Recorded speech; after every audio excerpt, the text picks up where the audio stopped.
수천 달러의 병원비는 병원에 누워있던 그날이 아니라 아무 일 없다는 듯 일상이 돌아온 뒤에 시작됩니다. 응급실에서 계산대 앞에 섰을 때 몇십 달러만 냈고 별다른 설명도 없었는데 몇 주 또는 몇 달이 지나 도착한 우편 한 통이 노후 생활의 균형을 무너뜨리는 순간이 실제로 존재합니다.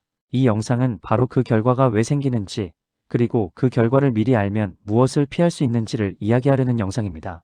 많은 시니어들이 응급실을 다녀온 뒤 이렇게 말합니다. 그날은 괜찮았다고, 큰 병도 아니었고 검사 몇 개 하고 집에 돌아왔을 뿐이라고 말입니다. 메디케어도 있고 별다른 추가 설명도 없었으니 문제가 없다고 생각합니다. 하지만 미국의 의료비는 병실에서 끝나지 않습니다. 오히려 퇴원한 뒤부터 시작됩니다. 이 차이를 이해하지 못하면 응급실 한 번이 노후 생활 전체를 흔드는 사건이 됩니다. 첫 번째 이야기는 뉴저지에 사는 73 박진호 씨 이야기입니다.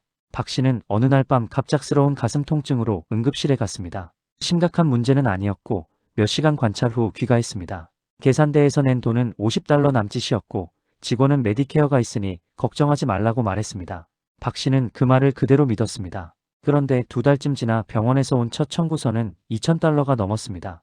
놀라서 자세히 보니 병원 사용료 외에 응급의학과 전문의 비용이 따로 청구돼 있었고 그 다음 주에는 영상 판독 비용이 또 따로 도착했습니다. 각각 금액은 크지 않아 보였지만 합쳐보니 감당하기 어려운 수준이었습니다. 박 씨가 가장 당황했던 부분은 왜 이 비용들이 한 번에 나오지 않았느냐는 점이었습니다. 그날 응급실에서는 아무 설명도 듣지 못했고 비용이 나뉘어 청구된다는 사실도 몰랐습니다. 메디케어가 있다고 해서 모든 비용이 자동으로 처리되는 것이 아니라는 사실을 그때 처음 알게 됐습니다. 결국 박 씨는 카드로 일부를 결제하고 생활비 계획을 다시 세워야 했습니다. 응급실 한 번이 그해 전체 예산을 바꿔버린 겁니다. 이 사례에서 중요한 건 금액 그 자체가 아니라 흐름입니다. 응급실 비용은 하나의 사건처럼 보이지만 실제로는 여러 단계로 나뉜 과정입니다. 병원 시설비, 의사비용, 검사비용, 판독비용이 각각 다른 주체에서 청구됩니다. 메디케어는 그중 일부만 정해진 기준에 따라 커버합니다. 이 구조를 모르고 있으면 비용이 왜 이렇게 나오는지 이해하지 못한 채 흔들리게 됩니다. 두 번째 이야기는 캘리포니아에 사는 69 김영숙 씨 사례입니다. 김 씨는 넘어지면서 손목을 다쳐 응급실에 갔습니다.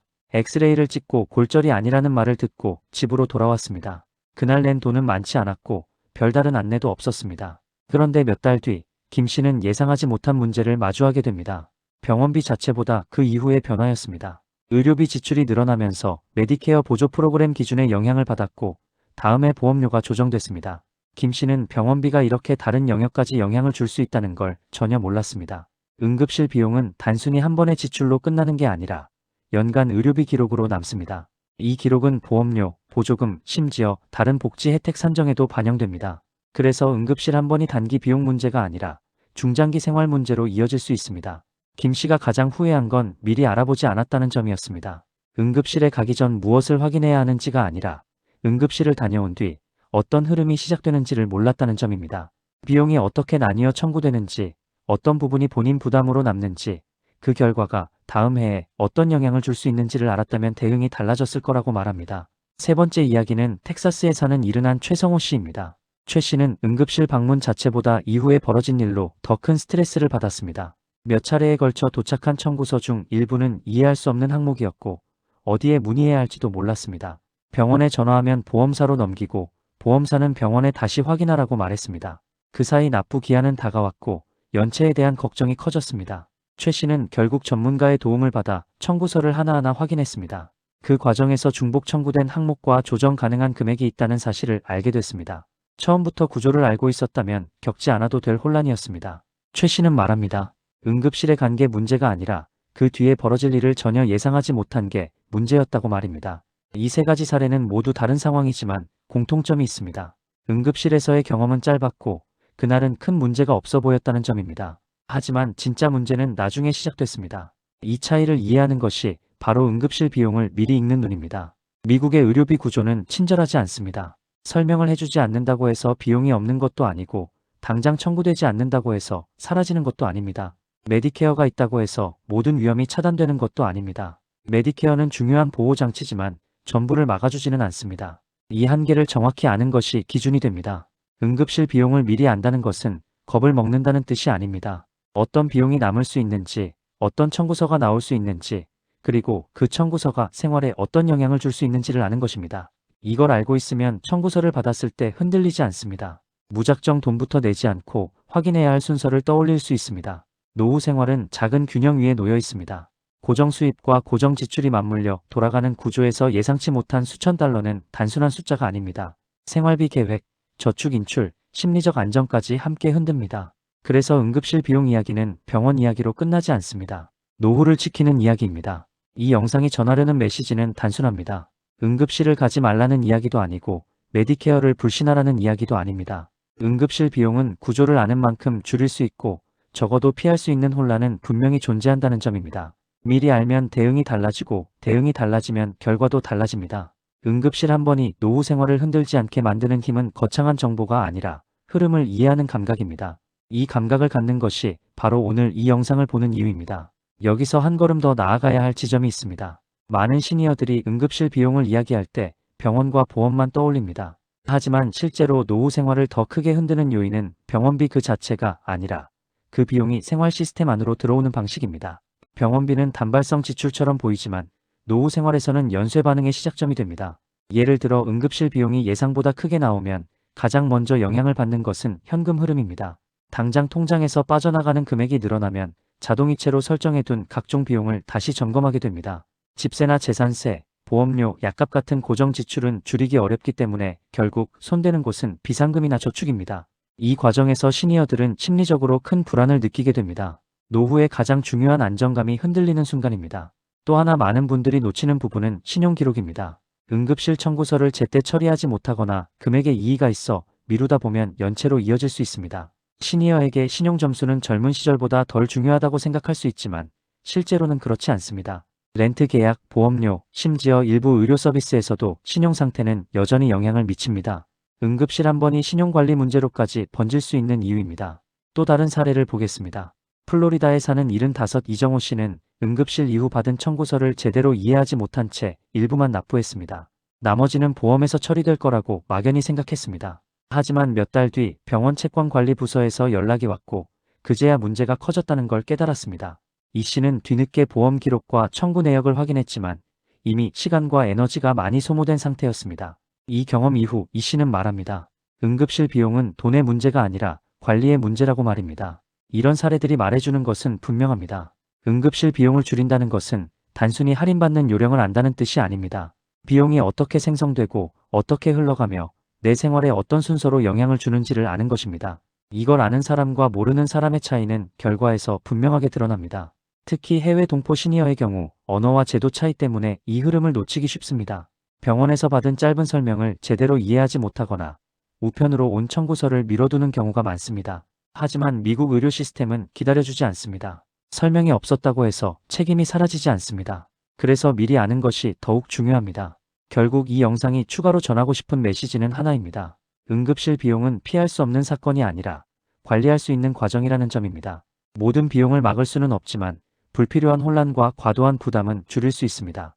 그 차이를 만드는 것은 거창한 지식이 아니라 지금 이 흐름을 이해하려는 태도입니다.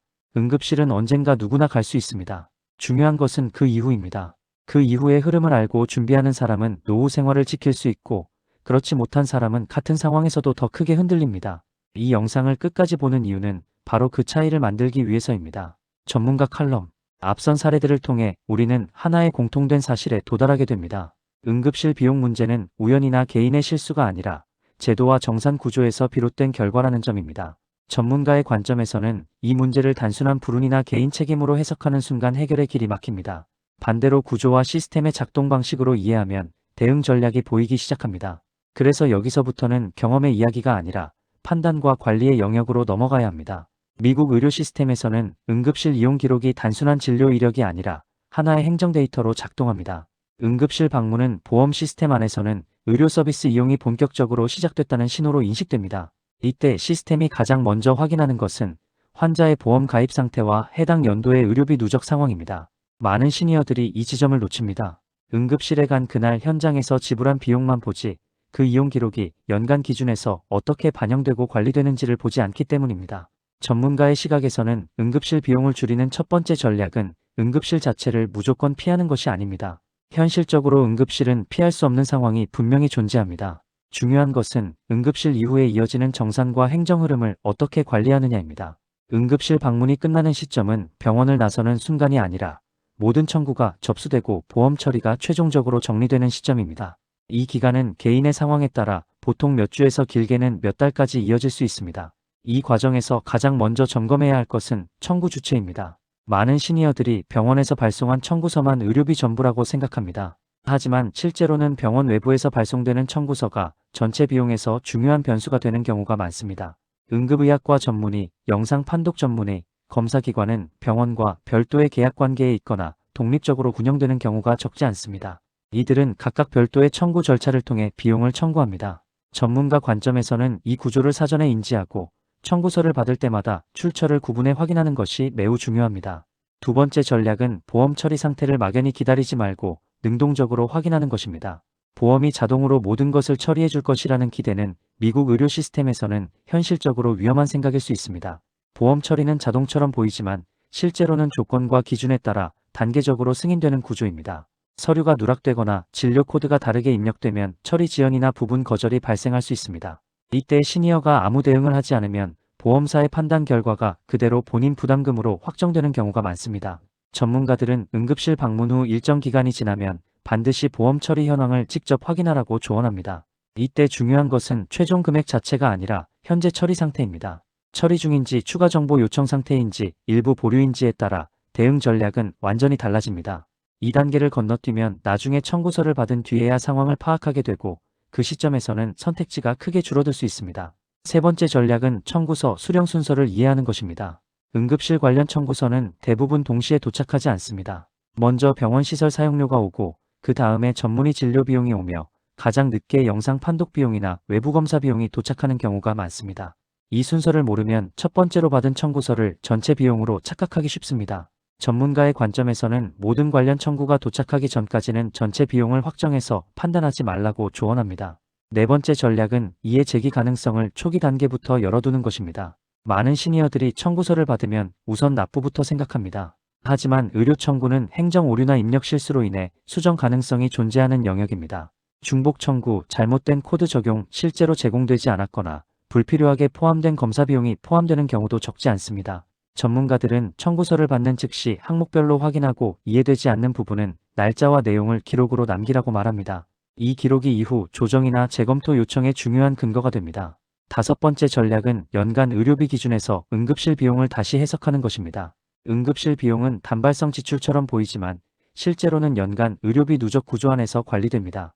이 누적 금액은 다음 해 보험료 산정, 보조 프로그램 자격 판단, 본인 부담 비율 결정에 영향을 줄 수 있습니다. 전문가 관점에서는 응급실 비용을 한 해 전체 의료비 전략 안에 포함시켜 판단해야 합니다.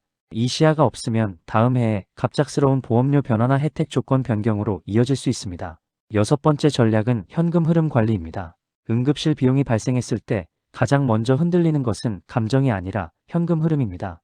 고정 수입 구조에서는 예상하지 못한 지출이 발생하면 자동이체 체계 전체를 다시 점검하고 조정해야 하는 상황이 생깁니다. 전문가들은 이 시점에서 비상금 사용 순서와 각 지출의 납부 우선순위를 미리 정리해 두라고 조언합니다. 무작정 카드 사용으로 버티는 방식은 장기적으로 더 큰 부담을 만들 수 있습니다. 일곱 번째 전략은 의료비와 신용관리의 연결을 인식하는 것입니다. 의료비는 일반 소비 지출과 다른 성격을 가지지만 장기간 미납이나 연체가 발생하면 신용기록에 영향을 줄 수 있습니다. 특히 병원 외부 청구 기관의 경우 내부 기준에 따라 비교적 빠르게 채권 관리 절차로 넘어가는 경우도 있습니다. 전문가들은 의료비 청구서를 단순한 병원 문제로 보지 말고 금융관리의 일부로 인식하라고 강조합니다. 이 인식 차이가 장기적인 노후 안정에 영향을 미칩니다. 여덟 번째 전략은 해외 동포 시니어의 특수성을 고려하는 것입니다. 언어와 제도 차이로 인해 설명을 정확히 이해하지 못하거나 대응이 늦어지는 경우가 적지 않습니다. 전문가 관점에서는 이 경우 가족이나 신뢰할 수 있는 조력자와 역할을 분담하는 것이 중요합니다. 혼자 모든 과정을 처리하려고 하면 정보 공백이 생기기 쉽습니다. 이 공백이 바로 비용 증가와 혼란으로 이어질 수 있습니다. 아홉 번째 전략은 기록 관리입니다. 응급실 방문 기록, 각종 청구서, 보험 설명 문서는 모두 하나의 흐름으로 연결되어 있습니다. 전문가들은 이 문서들을 흩어두지 말고 하나의 묶음으로 관리하라고 조언합니다. 나중에 문제가 발생했을 때 가장 큰 힘이 되는 것은 기억이 아니라 문서로 남은 기록입니다. 기록이 있어야 설명이 가능하고 설명이 가능해야 조정이 가능합니다. 열 번째 전략은 마음가짐입니다. 응급실 비용 문제를 겪은 많은 시니어들이 스스로를 탓합니다. 하지만 전문가의 관점에서는 이것은 개인의 부주의나 잘못으로만 볼 문제가 아닙니다. 시스템은 복잡하고 설명은 충분하지 않으며 구조는 친절하지 않습니다. 중요한 것은 이미 벌어진 일을 자책하는 것이 아니라 다음에 이어질 흐름을 준비하는 태도입니다. 결국 응급실 비용을 관리한다는 것은 병원비를 단순히 아끼는 기술이 아니라 노후 생활 전체를 안정적으로 관리하는 전략입니다. 이 전략은 응급실에 가기 전이 아니라 응급실 이후부터 실제로 작동합니다. 이 차이를 이해하는 순간 시니어는 더 이상 수동적인 환자가 아니라 자신의 생활을 관리하는 주체가 됩니다. 응급실 한 번이 노후 생활을 흔들지 않게 만드는 힘은 정보의 양이 아니라 정보의 방향입니다. 무엇을 먼저 확인하고 무엇을 나중에 판단해야 하는지에 대한 기준이 생길 때 비로소 흔들림은 줄어듭니다. 전문가로서 강조하고 싶은 것은 단 하나입니다. 응급실 비용은 피할 수 없는 사건일 수 있지만 그 이후의 결과와 영향은 관리할 수 있는 과정이라는 점입니다. 이 인식을 갖는 것 자체가 이미 가장 큰 전략입니다. 여기에서 한 단계 더 들어가야 할 부분이 있습니다. 전문가 관점에서 볼 때 많은 시니어들이 놓치는 가장 큰 지점은 응급실 비용이 생활 계획 전체에서 차지하는 위치입니다. 응급실 비용은 단독으로 존재하지 않습니다. 이 비용은 은퇴 이후 이미 정해져 있는 생활비 구조 안으로 들어오면서 다른 요소들과 충돌합니다. 그 충돌이 바로 문제의 시작입니다. 예를 들어 고정 수입으로 생활하는 시니어의 경우 한 달 예산은 이미 촘촘하게 짜여 있습니다. 집과 관련된 비용, 보험료, 약값, 교통비, 생활비가 균형을 이루고 있습니다. 이 상태에서 예상치 못한 응급실 비용이 들어오면 어느 한 부분을 조정하지 않으면 안 되는 상황이 됩니다. 이때 많은 분들이 가장 먼저 선택하는 것이 저축 인출이나 카드 사용입니다. 하지만 전문가 입장에서 보면 이 선택이 이후 몇 달간 생활 안정성을 더 흔들 수 있습니다. 실제로 워싱턴주에 사는 74 정모 씨는 응급실 이후 발생한 비용을 카드로 처리했습니다. 당장 급한 불은 껐지만 몇 달 뒤 카드 이자와 최소 납부액이 생활비를 압박하기 시작했습니다. 정 씨는 병원비보다 그 이후의 금융 부담이 더 힘들었다고 말합니다. 응급실 비용 하나가 금융 흐름 전체를 바꿔놓은 사례입니다. 또 하나 중요한 부분은 가족과의 관계입니다. 많은 해외 동포 시니어들이 자녀에게 걱정을 끼치고 싶지 않다는 이유로 응급실 비용 문제를 혼자 감당하려 합니다. 하지만 전문가 관점에서는 이 선택이 오히려 문제를 키우는 경우가 많습니다. 청구서 해석, 보험 문의, 이해 제기 과정은 혼자 감당하기에는 복잡합니다. 이때 도움을 요청하지 않으면 시간은 흐르고 선택지는 줄어듭니다. 일리노이에 사는 76 김모 씨는 응급실 이후 받은 여러 장의 청구서를 이해하지 못한 채 미뤄두다가 연체 통보를 받았습니다. 뒤늦게 자녀에게 도움을 요청했지만 이미 해결 가능한 단계가 지나 있었습니다. 김 씨는 말합니다. 처음부터 같이 봤더라면 이렇게까지 오지 않았을 거라고 말입니다. 전문가들은 이 지점에서 한 가지를 강조합니다. 응급실 비용은 개인의 체면이나 책임의 문제가 아니라 관리의 문제라는 점입니다. 도움을 요청하는 것은 약함이 아니라 전략입니다. 특히 해외 동포 시니어의 경우 제도와 언어의 벽을 혼자 넘으려는 태도가 오히려 위험을 키울 수 있습니다. 또 다른 새로운 변수는 시간입니다. 의료비 문제에서 시간은 항상 비용과 직결됩니다. 청구서 확인이 늦어질수록 이해 제기 가능성은 줄어들고 보험 재처리 기회도 사라집니다. 전문가 관점에서는 응급실 방문 이후 일정 기간 안에 반드시 해야 할 확인 절차가 존재합니다. 이 절차를 놓치면 비용을 줄일 수 있는 선택지는 급격히 줄어듭니다. 결국 응급실 비용을 둘러싼 진짜 차이는 정보의 유무가 아니라 행동의 타이밍입니다. 같은 상황에서도 어떤 시니어는 비용을 조정하고 혼란을 줄이지만 어떤 시니어는 같은 금액으로 훨씬 큰 스트레스를 받습니다. 이 차이는 구조를 아느냐 모르느냐, 그리고 언제 움직이느냐에서 발생합니다. 응급실은 누구에게나 예고 없이 찾아옵니다. 하지만 응급실 이후의 흐름은 준비할 수 있습니다. 이 글이 전하려는 마지막 메시지는 분명합니다. 응급실 비용은 피할 수 없는 사건일 수 있지만 그 사건이 노후 생활 전체를 흔들지 않게 만드는 선택은 분명히 존재합니다. 그 선택은 지금 이 구조를 이해하는 순간부터 시작됩니다.